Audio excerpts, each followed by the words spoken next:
प्रिय विद्यार्थियों, आज हम संस्कृत भाषा के सम्यक अध्ययन के लिए व्याकरण का अध्ययन करेंगे। भाषा के सम्यक अध्ययन के लिए ठीक प्रकार से उसे जानने के लिए व्याकरण का ज्ञान अत्यंत आवश्यक है। संस्कृत भाषा का सुचारू रूप से एवं सफलतापूर्वक अध्ययन बिना व्याकरण के नहीं हो सकता। इस संबंध में आचार्य पाणिनि रचित अष्टाध्यायी व्याकरण ग्रंथ संस्कृत भाषा का एक अमूल्य रत्न है। इसकी शैली संक्षिप्त, सांकेतिक एवं संयत होते हुए भी वैज्ञानिक है। सभी शब्द धातु से उत्पन्न होते हैं, धातुज होते हैं। इस सिद्धांत का प्रतिपादन पाणिनि से भी पूर्व यास्क आचार्य कर चुके थे और आचार्य पाणिनि ने इसी का अनुमोदन करते हुए सर्वप्रथम लगभग 2000 धातुओं की उद्भावना की थी। इन्हीं धातुओं को आज व्याकरण ग्रंथों में 10 गणों में विभाजित किया गया है और सभी गणों की धातुओं से संबंध रखने वाले सूत्रों की सरल हिंदी में हमें व्याख्या करके इसे समझाया गया है।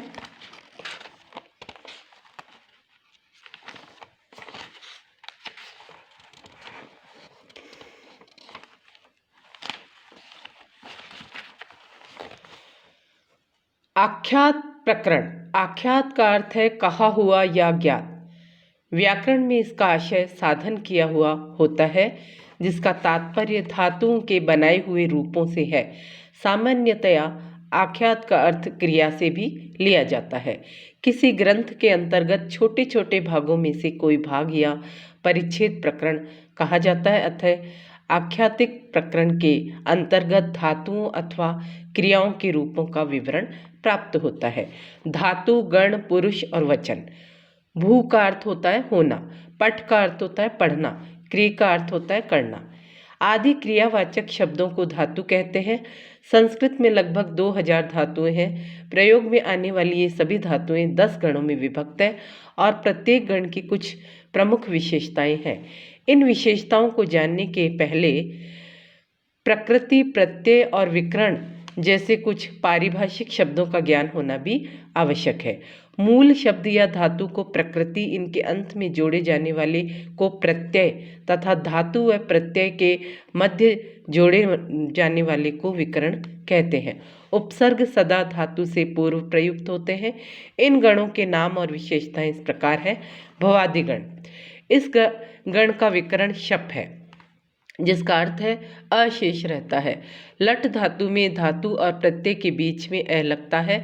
धातु के अंतिम स्वर को गुण होता है, अर्थात ई को ए, उ को ओ तथा री को अर होता है। गुण होने के बाद धातु के अंतिम ए को अय और ओ को अव हो जाता है। अदादिगण के अंतर्गत शप का लोप हो जाता है।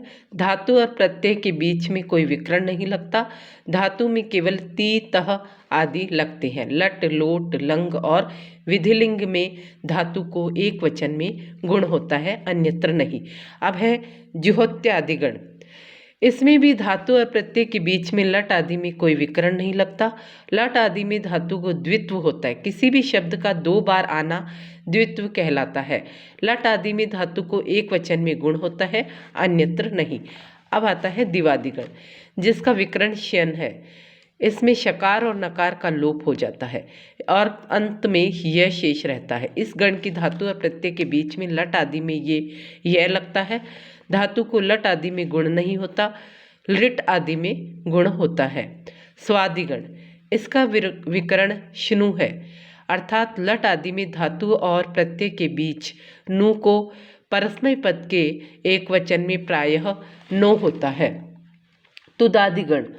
श इसका विकरण है, अर्थात लट आदि में धातु और प्रत्यय के बीच में ए लगता है। लट आदि में धातु को गुण नहीं होता, किंतु लिट आदि में धातु को गुण होता है। रुधादिगण। इस गण की धातुओं का विकरण श्नम है, अर्थात लट आदि में धातु के प्रथम स्वर के बाद न लगता है और न को भी कभी कभी न हो जाता है और धातु को लट आदि में गुण नहीं होता। इसी प्रकार से तनादि गण के अंतर्गत विकर्ण ऊ होने से लट आदि में धातु और प्रत्यय के बीच में ऊ लगता है तथा इस ऊ को एक वचन आदि में ओ हो जाता है। क्रयादिगण, लट आदि धातु में धातु और प्रत्यय के बीच में श्ना विकर्ण लगता है। इसको कभी नी और कभी न हो जाता है, धातु को गुण नहीं होता है। परस्मय पद लोट लकार मध्यम पुरुष एक वचन में व्यंजनांत धातुओं में ही के स्थान पर आन लगता है। चुरादिगण, इसका विकर्ण णिच जिसमें अय है, अर्थात सभी लकारों में धातु के बाद णिच लगता है। धातु के अंतिम ई को ए, ऊ को औ तथा री को आर वृद्धि होती है। उपधा के ओ को ए को आ, ई को ए, ऊ को ओ और री को अर हो जाता है। कत, गण, रच आदि कुछ धातुओं में उपधा के ए को आ नहीं होता है, ऐसे अपवाद स्वरूप वे धातु होती है। इन 10 गणों को स्मरण करने के लिए यह श्लोक उपयोगी है। भवाद्यादि जुहोत्यादि दिवाद्यादि स्वरा स्वादिरेव च तुदादिश्च रुधादिश्च तनादिक्री चुरादयः। कर्ता को पुरुष कहते हैं। इन धातुओं के रूप 3 पुरुषों में चलते हैं। इन धातुओं के रूप 3 पुरुषों में चलते हैं, प्रथम पुरुष या अन्य पुरुष, सह, तौ, ते। इसी प्रकार से त्वम, युवाम, यूयम और उत्तम पुरुष में अहम, आवाम, वयम। संस्कृत में 3 वचन होते हैं, एक के लिए एक वचन, 2 के लिए द्विवचन तथा 3 या अधिक के लिए बहुवचन आता है।